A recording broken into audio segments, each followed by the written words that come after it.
आज सप्तम राष्ट्रीय आयुर्वेद दिवस, धन्वंतरी दिवस और साथ ही जो आज धन्वंतरी पूजन कार्यक्रम में उपस्थित सभी आदरणीय सम्माननीय मंचासीन अतिथिगण, सभी पांडाल में उपस्थित सम्माननीय प्रबुद्ध नागरिकगण और आयुर्वेद विभाग के अधिकारी और कर्मचारीगण, सर्वप्रथम तो मैं आयुर्वेद विभाग के मुख्य और पूरी स्वास्थ्य टीम को बहुत बहुत धन्यवाद प्रेषित करती हूँ कि एक सुंदर सा जो ये आयोजन किया और यहाँ भीड़ नहीं करके बल्कि जो लिमिटेड या जैसलमेर के जो क्रीम लोग हैं उनसे हमें भी रूबरू होने का मौका दिया, उसके लिए आपका तहे दिल से बहुत बहुत धन्यवाद प्रेषित करती हूँ।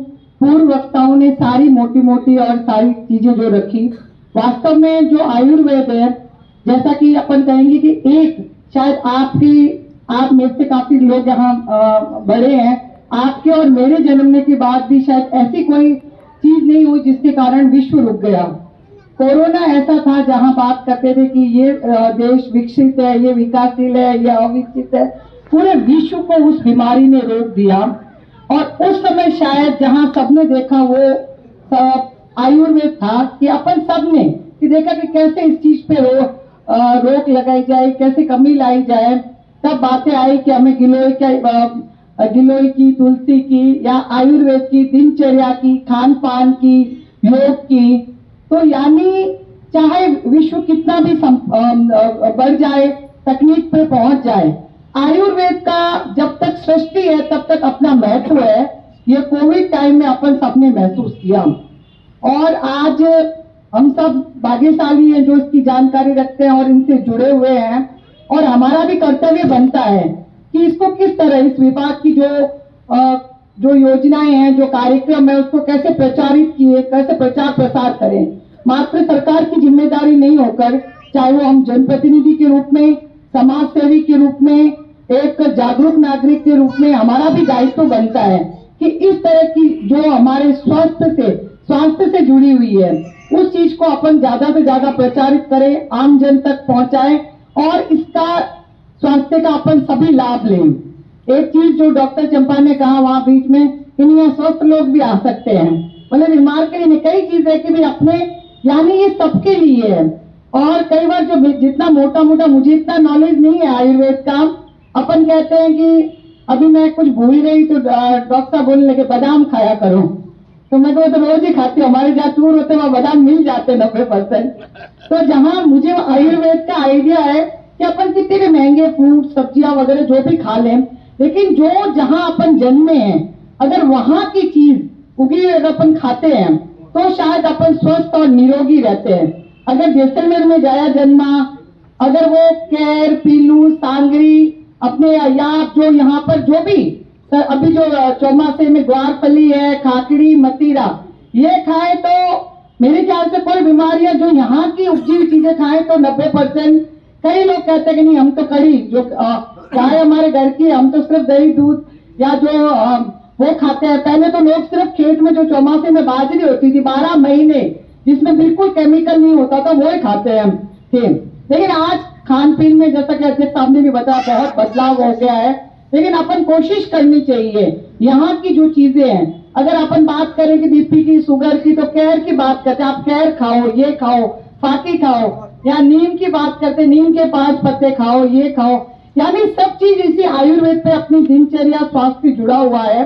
अपन सब ये चीज जाते हैं, जानते भी हैं, लेकिन अपन ने जैसा कि हिमतोष ने कहा कि हम उठते नहीं, हमें पता है कि जल्दी उठना चाहिए, लेकिन आजकल वो बदलाव आ गया है। तो हमें इस कार्यक्रम के माध्यम से ये भी संकल्प, क्यों आवश्यकता पड़ी सरकार को कि ऐसे आयोजन किए जाए, यही कि अपन इस पे चर्चा करें, इसका प्रचार प्रसार करें, क्योंकि सबसे पहले अगर अपन निरोगी होंगे तभी हम अगर परिवार को, राष्ट्र को, समाज को आगे बढ़ा पाएंगे, तभी हम हमारा राष्ट्र उन्नति कर पाएगा।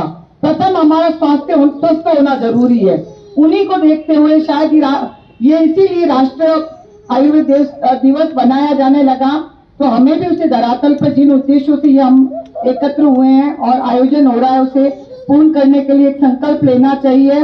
मेरी मम्मी खुद यहाँ लगभग 1 साल तक डॉक्टर चंपा के अंडर में ले चुके, घुटनों की दवाइयाँ, खूब दवाइयाँ ली, दिल्ली तक, गुजरात तक, लेकिन आपके यहाँ वो रेगुलर यहाँ पर आते थे और जो थेरेपी के माध्यम से उन्हें काफी रिलीफ मिला, क्योंकि उनके बहुत ज्यादा प्रॉब्लम थी। उसके बाद भी उनको काफी राहत मिली। और साथ में साइकोलॉजिकल भी, नहीं कि मेरे डॉक्टर वहाँ आयुर्वेदिक में रानू गोयल और दोनों जो यहाँ है खड़े सामने, वो कहते ना हमें हमारा ठीक है, आओते थे या तो इन्होंने बातों से भी कुछ ट्रीटमेंट कर दिया। पहले दिन आते नहीं तो बिल्कुल यहाँ से वहां तक जाते हुए 10 बार बोलते थे कि दर्द हो रहा है, और यहाँ से आते दूसरे दिन बताने इन्होंने क्या बातें की, नहीं हमारा ठीक है, पहले दिन आते इस हॉस्पिटल।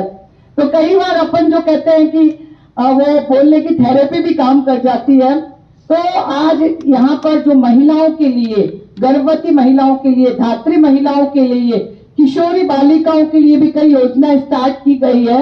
मैं चाहती हूँ कि अपन ज्यादा से ज्यादा उसका प्रचार प्रसार करें। और यहाँ पर मतलब इस तरह की योजना कि देखो आज ऐसे भी परिवार है जहाँ गर्भवती महिला को 9 महीने तक मजदूरी करने जाना पड़ता है। यहाँ पर शायद निःशुल्क दलिया, घी और काफी चीजें एक पैकेज के रूप में मिलती है। तो ये इससे पुण्य का कार्य कोई नहीं कि अपने यहाँ कोई अगर बाई आती है, उसके रिश्तेदार है कि गरीब है, या तो उसको कि भाई आप आयुर्वेद ऑफिस चले जाए, वहां पर निःशुल्क आपको एक किट मिलता है जिसमें घी और दालें और काफी चीजें होती है। जब वो योजना स्टार्ट हुई थी मैं इस कार्यक्रम में आई थी। अभी भी जो किशोरी बालिकाओं के लिए भी कार्यक्रम चलाए जा रहे हैं, और पूर्व में भी जो डॉक्टर चंपा ने बताया कि क्या कार्यक्रम जो योग के रूप में और कई पौधे वितरण करके और इस तरह के कई कार्यक्रमों के माध्यम से हमारे डिफेंस के भाइयों को भी ये प्रचार प्रसार किया क्यों आयुर्वेद हमारे लिए आवश्यक है और क्यों इसको अपनाना चाहिए। और जो पीछे जो आज अपन बात कर रहे हैं कि वो मैंने पूछा वो बेल कौन सी है, तो गिलोय की है।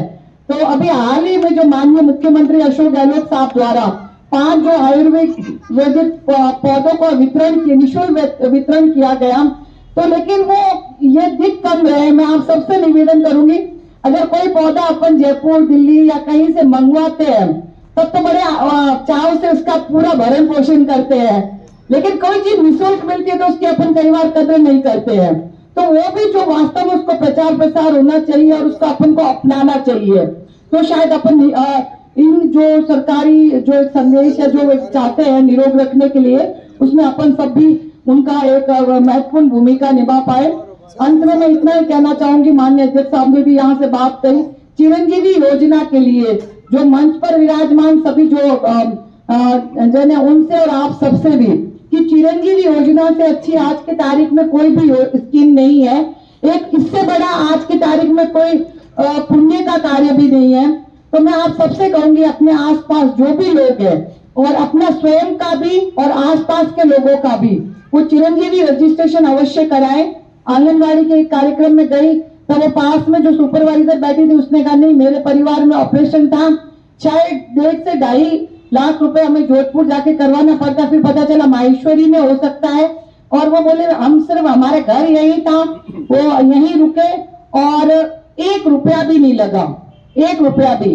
और जब तक हम सुनते, चाहे वो शहर के लोग हो, ग्रामीण लोग हो, कई बार जमीनें बेचनी पड़ती है, गहने बेचने पड़ते हैं, बीमार के साथ पूरा परिवार, उसके दोस्त, रिश्तेदार सब उसके साथ कई महीनों भर उनके साथ रहना पड़ता है। इधर उधर से पैसे उधार कई बार इकट्ठा करते हैं। आजकल नया ट्रेंड चल गया, व्हाट्सएप ग्रुप बना के भाई इसको कुछ दो, कोई 500 देता है, कोई 1000 देता है, शब्द को 5 और 100 जनों से मांगते तो कोई क्या जवाब देता है। लेकिन जब सरकारी अपन को 10 लाख तक का अगर ये अपन को उपलब्ध करा रही है तो अपन सबके अभी दायित्व बनता है उनको ज्यादा से ज्यादा लोगों को जोड़े।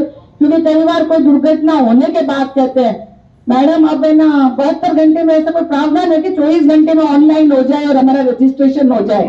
तो ये कि ये भले ये हम जब भी कई बार एक्सीडेंट हो जाती है, डेथ हो जाती है, कोई कैजुअलिटी हो जाती है, तब हमें इन चीजों का सामना करना पड़ता है। और हम हर प्लेटफॉर्म पे मैं भी मेरा और हमारे जो हम सब प्रयास कर रहे हैं, जो जनप्रतिनिधि कर रहे हैं कि कैसे जैसलमेर के हर व्यक्ति को अपन चिरंजीवी योजना से जोड़े। मात्र 850 रुपए उसका 1 वर्ष के लिए पंजीयन शुल्क है, कोई ज्यादा चीज बड़े अमाउंट नहीं है। लेकिन इसमें अभी भी 33 जिलों में से जैसलमेर जिले काफी पीछे है। तो आप सब यहाँ पर सभी बुद्धिजीवी बैठे हैं, मैं आपसे और मंचासीन अतिथिगणों से भी कहूंगी जहां जो प्लेटफॉर्म मिले इसके रजिस्ट्रेशन के लिए अपन को भी अपनी महत्वपूर्ण भूमिका निभानी चाहिए।